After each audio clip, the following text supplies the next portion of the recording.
Good morning, everyone. This video is going to show you how to set up your lab notebook for Mr. Barton's class. First thing that you're going to need is your composition notebook. And the very first thing that you're going to do is you're going to number each sheet front and back so that you are prepared and don't have to do that as you go along, because it can be very frustrating to do it as you go along. So make sure that you are numbering each sheet front and back. So here this is page 15 and on the back of it is page 16. I recommend that you number in the top right and the top outside corners of your pages, just so that we can flip through your notebook quickly and identify what page things are on. Once you have all 200 pages numbered, your very last page should be 200. You're ready to get started attaching things in. You're going to get a handout from me that looks like this. It has headers for the table of contents pages for each unit with a total of 8 units.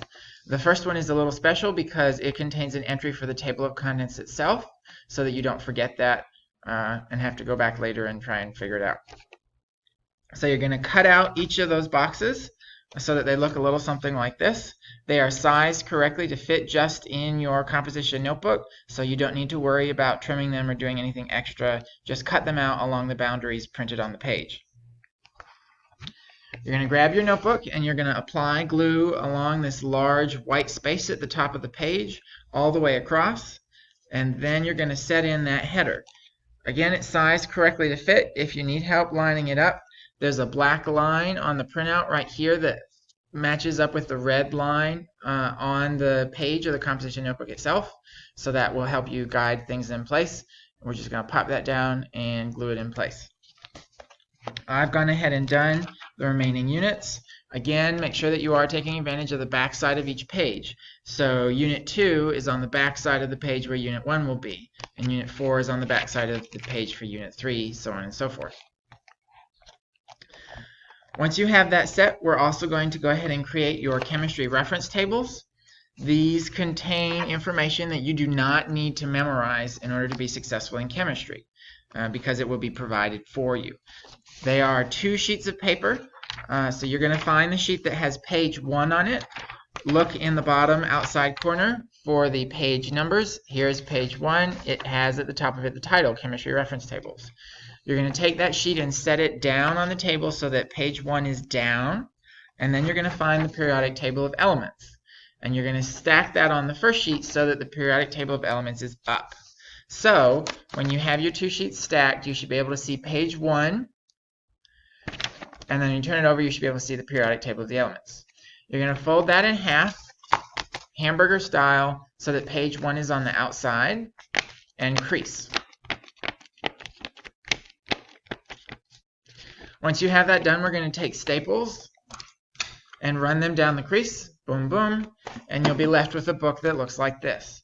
You will need to fold the pages a little bit so that they rest flat when you open up the booklet, but the pages should be 1, 2, 3, 4, 5, so on and so on.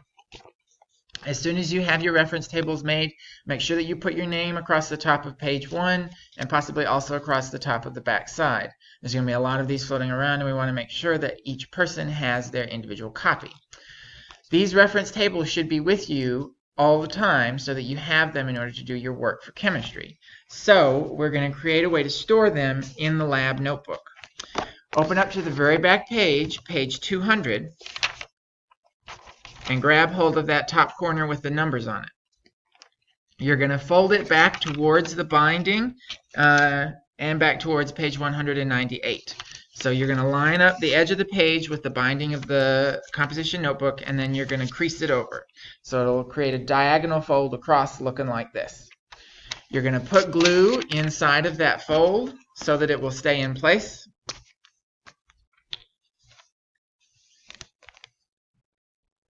All on page 199.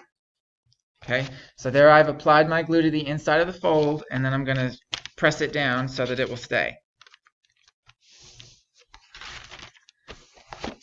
Okay, so I've glued down my fold, and I'm going to bring it over to page 198 and press it down so that everything is bound in place. So that creates the front side of the pocket. Now we just need to seal up the bottom and then up the edge a little bit so that your reference tables won't fly out the side. I usually do this with tape on my personal notebooks. However, staples are a really great way to seal that bottom up because They're never sticky, so there's no chance of your reference tables getting stuck in the pocket, which would be very unfortunate. So here I've just run staples across the bottom and then one over here on the side, and now the reference tables will sit nicely inside of that pocket. It is very important that you keep only your reference tables in this pocket. If you attempt to fit a whole bunch of other things in here, the pocket will tear, and then you won't have a place to keep your reference tables. The last thing I want to talk about is attaching materials into your lab notebook. The best way to do it is to attach along the top of the handout, because that allows you to flip up the page and take advantage of all the space underneath. That can be done with tape or with staples or with glue. With glue, you just leave a little extra margin and fold it over to create a tab to put the glue on. This student of mine at the beginning of the semester did not take advantage of the back pages of her notebook, and so she filled up an entire composition notebook all the way to the back side. In order to continue on with the course, what she did is she got a second composition notebook, and we duct taped them together to make one giant composition notebook. Please don't make that mistake and take advantage of the back side of every page so that you can fit your coursework for the semester and year into one composition notebook. Okay, so your composition notebook at the end should have a table of contents sheet for every unit. There should be a header at the top of that page with the unit number and the page number on it. Every page in the composition notebook should be numbered front and back. So here's page 9, and then right on the back side of it would be page 10.